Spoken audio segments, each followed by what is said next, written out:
David Bowie, el alter ego Mod, y el cronista Colin McInnes en el laboratorio del Londres de los 60.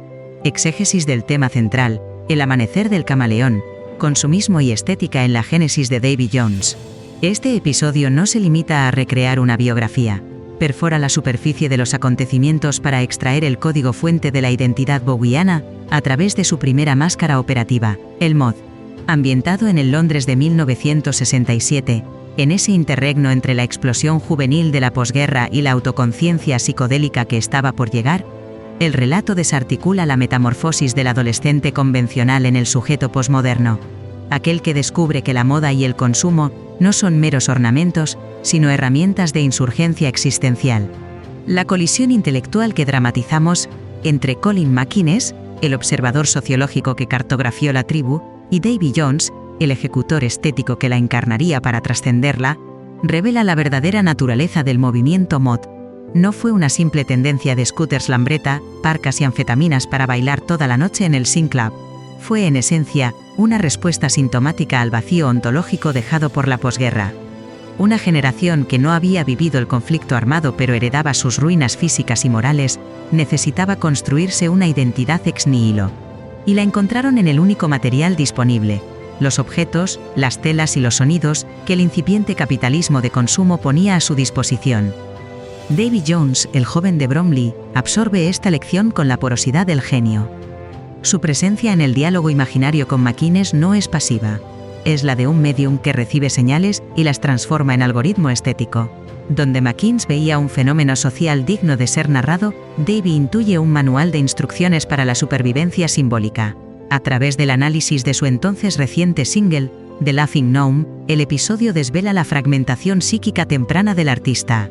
Lejos de ser una mera anomalía comercial en su discografía, la canción funciona como un síntoma, un exorcismo de la frivolidad, un jugueteo consciente con lo absurdo que demuestra que, incluso en sus gestos más aparentemente vacuos, Bowie ya estaba ensayando el desdoblamiento. El gnomo que ríe no es un error de juventud, es el primer ensayo general de Ziggy Stardust, la primera vez que Davy Jones se mira en el espejo y permite que un personaje le devuelva la mirada. En este laboratorio de la identidad, la semiótica de la calle que McInnes había descrito se convierte en la gramática con la que Davy aprenderá a declinar todos sus futuros personajes. El episodio sostiene que el Mod no fue un destino, sino un vehículo, la nave nodriza que transportaría al joven de Bromley desde los suburbios hasta el centro del torbellino cultural, enseñándole que, en el escaparate de la ciudad posmoderna, uno no tiene una identidad, sino que la interpreta y la viste. Y que el éxito, en última instancia, no es más que un juego de espejos bien ejecutado. Introducción: la semántica del escaparate del sujeto posmoderno. Bienvenidos, creadores del futuro. Nos encontramos aquí, en sinergia digital entre logos, donde la mente humana y la inteligencia artificial se unen para dar vida a nuevas ideas. Este punto de encuentro constituye el epicentro de una convergencia sin precedentes entre la cognición humana y la arquitectura de la inteligencia artificial. Un nodo crítico donde se destilan nuevos paradigmas hermenéuticos. Hoy, desde el plató de Radio TV Neogénesis, no nos limitamos a la simple emisión de contenido. Ejecutamos una performance teórica de reconstrucción ontológica de alto nivel. Nos hallamos ante un experimento único que persigue la reactivación de un diálogo imposible, un evento cuya validez no depende de su verificabilidad factual o cronológica, sino de su potencia simbólica y su capacidad de exégesis cultural en la era de la hiperconectividad. En este espacio diáfano, las pantallas translúcidas operan como cartografías de deriva conceptual, preparadas para registrar las mutaciones del espíritu de la época, con una precisión técnica sin precedentes en la historia del pensamiento contemporáneo.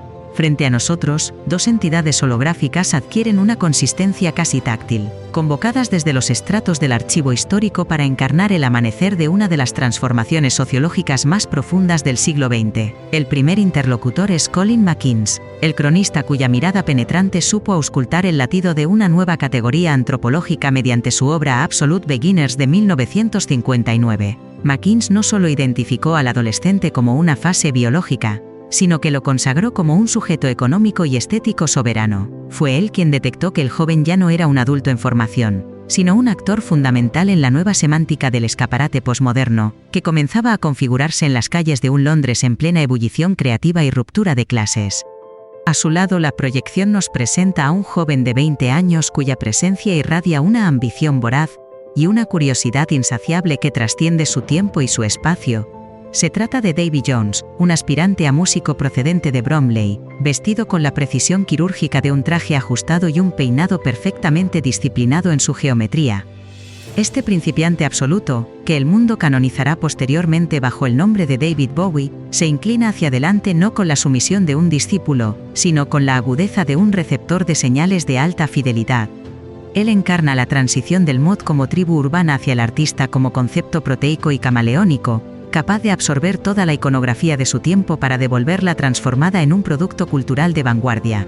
El encuentro que aquí se escenifica representa la colisión dialéctica entre el teórico que diseccionó la semiótica de la calle y el alquimista que transmutaría esa materia prima en la máxima expresión del arte performativo moderno. En este laboratorio conceptual, el entorno se aquieta mientras el eco de una cafetería del Soho se funde con el rugido metálico de una Vespa, creando la atmósfera propicia para desvelar el código fuente de la identidad contemporánea.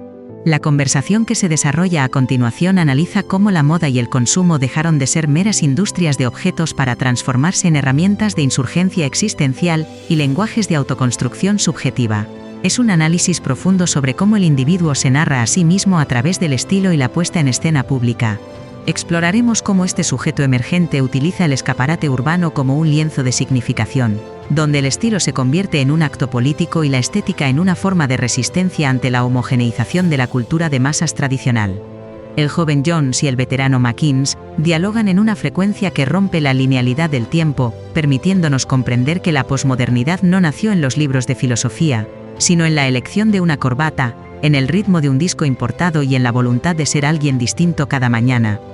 Damas y caballeros, iniciamos este recorrido por la génesis del yo moderno, en una ciudad que ya nunca volvería a dormir bajo las mismas estructuras del pasado. Sección primera. La identidad operativa, el mod como primer sistema de supervivencia. La entrevistadora, cuya presencia en el plató de Radio TV Neogénesis funciona como catalizador de esta colisión intelectual, observó con detenimiento la silueta holográfica del joven Davy antes de formular la primera gran cuestión. Su mirada se dirigió hacia Colin Mackins, señalando la impecable vestimenta del aspirante a músico, y preguntó de qué manera debía interpretarse aquella fachada estética.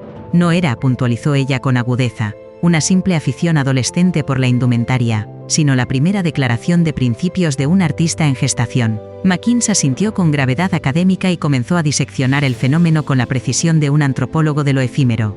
Lo que presenciamos aquí, afirmó, no es simplemente un muchacho siguiendo una moda cíclica, sino un estratega identitario que ha comprendido, de manera instintiva y certera, que la apariencia constituye el primer campo de batalla simbólico en la modernidad emergente. Este dandy de Bromley, prosiguió el cronista, no debe ser visto como un producto pasivo del entorno social. Es un arquitecto existencial que utiliza los materiales semióticos disponibles, la ropa, el peinado, la pose, para erigir su propia mitología personal. La observación resonaba en el aire con una mezcla de asombro y reconocimiento académico. Era evidente que, para Mackins, Davy encarnaba algo más que una figura generacional. Representaba la posibilidad de una nueva conciencia de sí, una voluntad estética convertida en método de conocimiento. Con voz pausada, el cronista amplió su argumento. El fenómeno mod fue el primer experimento serio de la juventud de posguerra para recuperar el control de su narrativa frente a las instituciones envejecidas.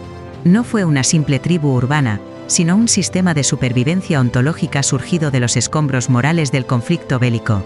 Aquella generación, desprovista de medios para reconstruir físicamente sus ciudades, descubrió que podía reconstruirse a sí misma mediante la imaginación. Su única materia prima, y su territorio soberano, era la propia apariencia, el escaparate visible del ser. Davy Jones escuchaba con intensidad eléctrica, absorbiendo cada palabra como un médium que sintoniza una frecuencia superior. Cuando el cronista concluyó, el joven tomó la palabra con serenidad y firmeza, revelando una comprensión que iba más allá del mero entusiasmo juvenil. El traje, dijo con convicción, no es solo un conjunto de tejidos, es una afirmación de soberanía sobre el propio ser. Cuando alguien viste un traje de corte exacto y 3 botones, ejecuta un acto de voluntad. Le dice al mundo quién decide su identidad. Mis padres vivieron en un universo gris, marcado por el racionamiento y el miedo a imaginar. Nosotros, en cambio, hemos elegido el diseño como arma contra el vacío. El traje es armadura y manifiesto. Nos protege del caos y sobre todo de la insignificancia. La entrevistadora, intrigada por aquella dialéctica entre autenticidad y artificio, preguntó si esa devoción por la modernidad no escondía una nueva forma de frivolidad. Davy respondió sin titubear: la modernidad no es frivolidad, es supervivencia intelectual. Rechazar el pasado nostálgico es nuestra manera de existir en el presente. La obsesión por el detalle no es vanidad, sino disciplina, una manera sofisticada de provocación social y política. McInnes lo observó entonces con un respeto casi paternal. Exactamente eso. Davy representa la metamorfosis que solo había intuido, el individuo que decide transformarse en un objeto de diseño, consciente de su propia performatividad. Ya no es un ciudadano común, sino una ideología encarnada. Y así, concluyó el cronista, se produjo el instante simbólico.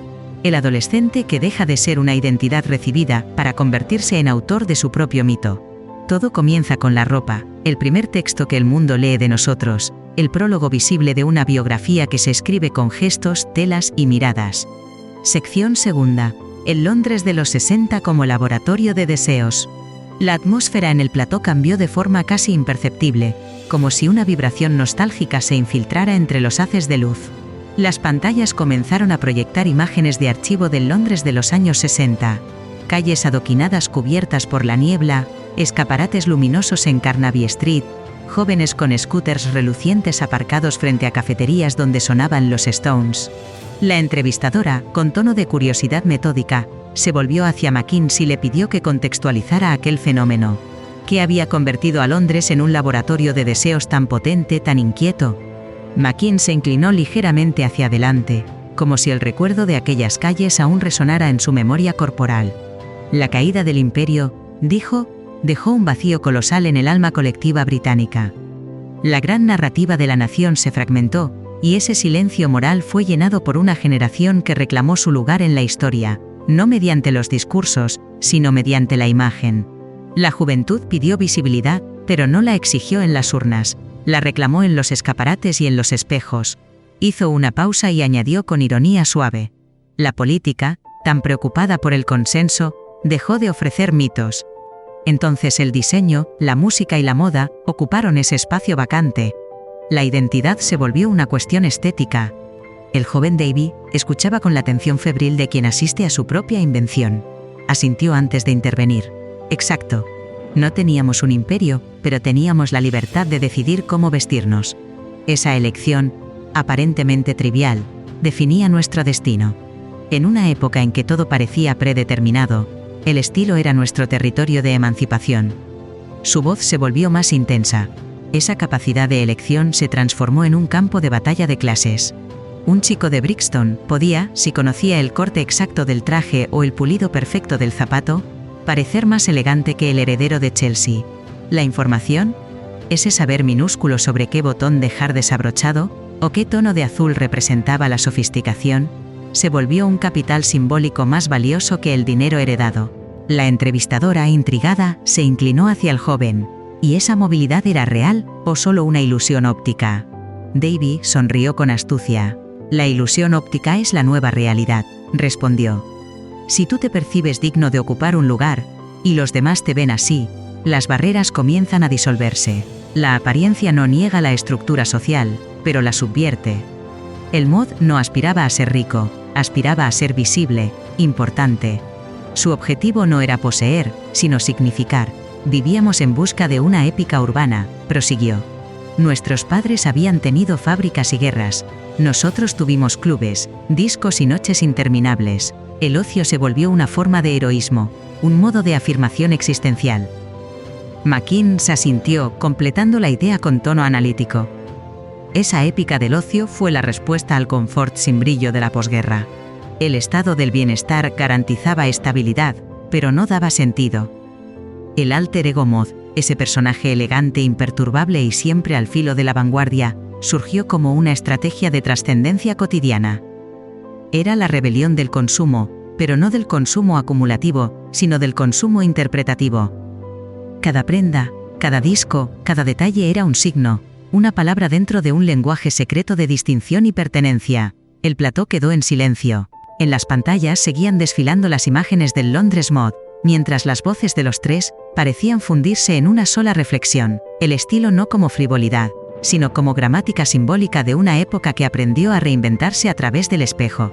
Sección tercera. El canon literario. Influencias filosóficas en la estantería de Davy. La conversación viró hacia un terreno más íntimo.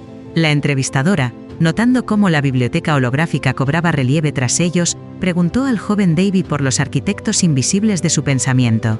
¿Qué lecturas, qué imaginarios habían moldeado esa mente precoz capaz de articular una poética de la identidad? Davy señaló un volumen que flotaba entre las proyecciones. Absolute Beginners, de Colin McKeans, dijo con reverencia contenida. Ese libro fue mi marco teórico. Antes de leerlo, yo sentía lo que significaba ser joven en Inglaterra, pero no tenía las palabras para pensarlo.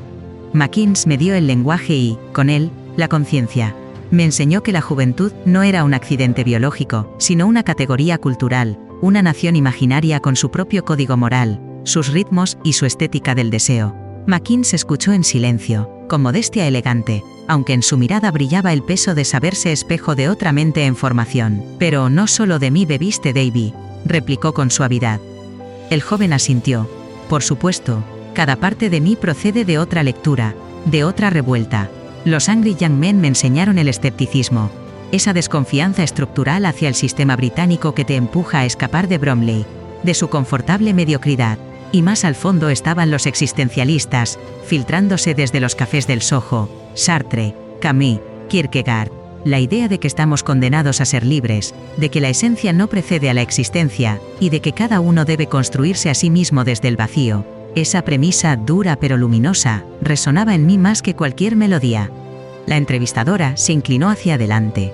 ¿No resulta esa mezcla demasiado densa para alguien que aspira también a las listas de éxitos? ¿No hay una contradicción entre filosofía y espectáculo? Davy sonrió levemente. No, todo lo contrario. Es la mezcla perfecta. Cuando lees a Baudelaire, comprendes que el dandy no es un aristócrata ocioso, es un disidente. Su elegancia no es ornamento, es resistencia. Su disciplina estética es una forma de guerra espiritual. El dandy convierte su vida en su obra de arte, igual que el artista contemporáneo convierte su biografía en manifiesto. Esa es la verdadera alquimia, unir la profundidad filosófica del existencialismo con la elegancia combativa del dandy. No se trata solo de buscar fama, sino de dotar de sentido a la fama, de usarla como vehículo expresivo.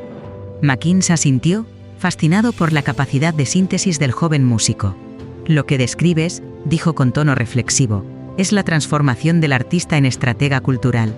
Has comprendido que la cultura ya no es un adorno, sino el campo de batalla central. El artista es un ingeniero simbólico. Necesita tantas herramientas como un arquitecto. Las palabras de los novelistas, las ideas de los filósofos, la precisión de los sastres, todo pertenece al mismo arsenal intelectual. Davy lo miró con complicidad, casi con gratitud. Exacto, todo es materia prima. El traje, el libro, la melodía, la idea. Todo puede ser moldeado, reciclado y reconfigurado para construir al personaje que necesita contar la historia. La fama no es el objetivo, es el altavoz. Y un altavoz no vale nada si detrás no hay un mensaje. Para tener un mensaje primero hay que tener una biblioteca, un lugar donde almacenarlo y reimaginarlo. El plató se sumió en un silencio denso. Las luces de la biblioteca holográfica titilaban como si respondieran al ritmo interno del pensamiento. Allí, entre palabras y destellos, la conversación había revelado una verdad fundamental. La juventud, la cultura y el arte son los tres nombres de una misma tarea, la de reinventarse a través del conocimiento convertido en estilo. Sección cuarta. Exégesis de la obra, el enigma del gnomo risueño. Un silencio expectante llenó el estudio. En las pantallas, la portada del sencillo de 1967 aparecía suspendida en el aire. Colores brillantes, tipografía juguetona, estética naif. La entrevistadora rompió el silencio con una pregunta que muchos habían evitado formular directamente. En medio de una construcción intelectual tan sofisticada, Davy, ¿cómo encaja The Laughing Gnome? ¿Fue una anomalía, un tropiezo en tu sistema? Davy Jones se tomó su tiempo para responder. En su gesto había reflexión, no defensa. A primera vista, parece una canción infantil. Una tontería con voces agudas y un duende risueño. Lo admito. Pero si la escuchas con atención, si la colocas en el contexto de todo lo que hemos hablado esta noche, se revela como una pieza crucial de mi desarrollo artístico. Es mi primera exploración consciente de lo absurdo como estrategia de autodefensa. La primera estrofa, cuando me encuentro al gnomo en la calle, es el choque con lo imprevisto, con lo que no encaja. Es una fábula de inocencia, sí, pero también una evasión frente al fracaso. En 1967 mis discos no funcionaban. Había probado todos los estilos sin lograr reconocimiento. Y en lugar de aceptar la derrota me inventé un amigo imaginario que se reía de todo, incluso de mí mismo. McInnes intervino, con su tono analítico habitual, filtrando la observación a través de su lente sociológica. Esa dialéctica entre la risa y el desprecio, entre lo tonto y lo trágico, es fascinante. El gnomo, con su voz distorsionada y ridícula, es una máscara de la marginación. Es la parte de ti que la industria musical no podía asimilar. Y tú, en vez de ocultarla, la introduces en el centro del escenario. Conviertes lo que debía ser vergonzoso en el estribillo. En el fondo es un acto de rebelión psicológica. Davey asintió con una sonrisa leve, agradeciendo la lucidez del comentario. Exactamente. El estribillo pegajoso, con esa risa incontenible, ajaja, jijiji, no es solo un intento de producir un hit. Es una obsesión, una compulsión terapéutica. Representa la necesidad de hallar un refugio emocional en lo inverosímil. Las escenas absurdas, ver televisión con el gnomo, comer setas asadas, reflejan tanto la alienación cotidiana como el humor necesario para soportarla. Es el espíritu libre riéndose del sinsentido, aunque tenga orejas puntiagudas. Miró hacia el público, y su tono se volvió más grave. El final no ofrece resolución alguna, solo vuelve a la risa. Pero ese retorno circular contiene su propia verdad. Si la vida es incomprensible, el único acto de dignidad posible es reír. La risa no como burla, sino como aceptación. Cuando entiendes que la lógica te ha abandonado, el absurdo se convierte en una forma de resistencia. McInnes sostuvo su mirada con un respeto nuevo. Y décadas después, añadió, cuando el disco fue reeditado y el mundo se rió contigo, no de ti, la profecía se cumplió. Lo que antes era motivo de burla, se transformó en triunfo. El gnomo encarnó, en germen, a todos los personajes que crearías después. Criaturas híbridas, irónicas, subversivas. Disfraces que contenían verdades incómodas. Davey sonrió, y en su sonrisa asomó la sombra cambiante de todos los camaleones por venir. Así es. El gnomo fue el primero de todos ellos, el más pequeño, el más risible, y quizás por eso, el más honesto. Nació del fracaso, pero su risa todavía resuena. Porque a veces esa risa es lo único que nos salva de tomarnos demasiado en serio. El horizonte de sucesos de Bromley, epílogo de una metamorfosis anunciada. Las imágenes holográficas comenzaron a parpadear suavemente, como un pulso que anunciaba el fin de la experiencia. La entrevistadora miró a ambos personajes, consciente de que aquella conversación, aunque nacida de una simulación, había desvelado verdades incómodas y luminosas sobre la creación, la juventud y la identidad. El brillo del plató se atenuó apenas un instante, como si el propio sistema aguardara la conclusión. Entonces ella se volvió hacia Colin McInnes para formular la última pregunta, la que debía cerrar el círculo. Usted fue quien cartografió este territorio, dijo con voz serena. Ahora, tras escuchar a Davey, ¿qué conclusión extrae de este encuentro? McInnes sostuvo la mirada del joven con una mezcla de ternura, lucidez y admiración intelectual. La constatación de que el alumno ha superado al maestro, respondió sin un ápice de falsa modestia. Yo observé y describí el fenómeno desde la barrera, con la distancia del cronista, protegido por el lenguaje y el análisis. Davey, en cambio, se lanzó al ruedo. Él no solo comprendió la teoría, sino que intuyó, de forma visceral, que la identidad es un espectáculo. Y que el espectáculo moderno devora sin piedad a quien no entiende sus reglas. Para sobrevivir en él, hay que aprender a escribir el guión mientras se actúa. Hizo una breve pausa antes de continuar. Este joven, que hoy viste el traje ceñido del mod, ya lleva dentro al astronauta que se perderá en la órbita terrestre, al Mesías estelar que se precipitará sobre la humanidad, al Duque Delgado que vagará por ciudades derruidas buscando redención. El mod no fue un punto de llegada, fue la semilla necesaria. El rigor del traje, la disciplina estética, la obsesión por el detalle, ese impulso de convertir el cuerpo en superficie de significados. Todo eso se conservará, transformado, en cada uno de sus futuros alter egos. El estilo no era un disfraz pasajero, sino el prototipo de una metodología vital. McInnes lo miró entonces casi con gratitud. Davy Jones, el muchacho, se está disolviendo. Continuó, para dar paso a un nombre de guerra.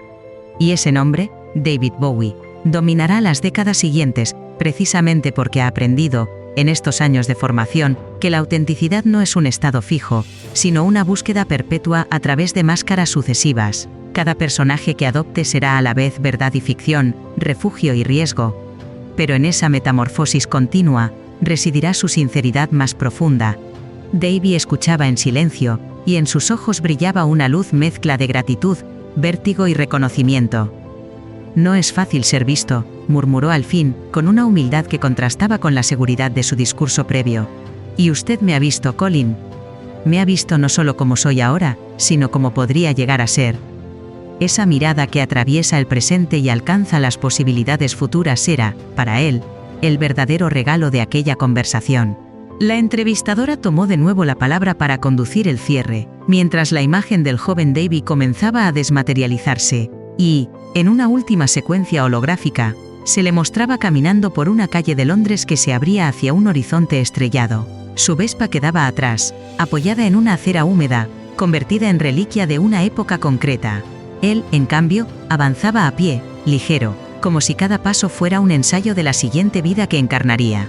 La ciudad se fue desvaneciendo en capas, primero las farolas, luego los escaparates, después las siluetas de los edificios, hasta quedar únicamente el cielo tachonado de puntos de luz. Davy caminaba hacia ese firmamento, hacia un futuro que tendría que construir, ladrillo a ladrillo, canción a canción, personaje a personaje. Cuando su figura se perdió en la penumbra, las imágenes holográficas se apagaron por completo, dejando el plató sumido en una luz tenue. Las pantallas en blanco quedaron suspendidas como lienzos vacíos, esperando la próxima historia. En ese silencio final, flotaba una intuición. La simulación había terminado, pero el relato que acababa de insinuarse apenas comenzaba a escribirse. Serie: Viajeros del Conocimiento, temporada 2, episodio 7.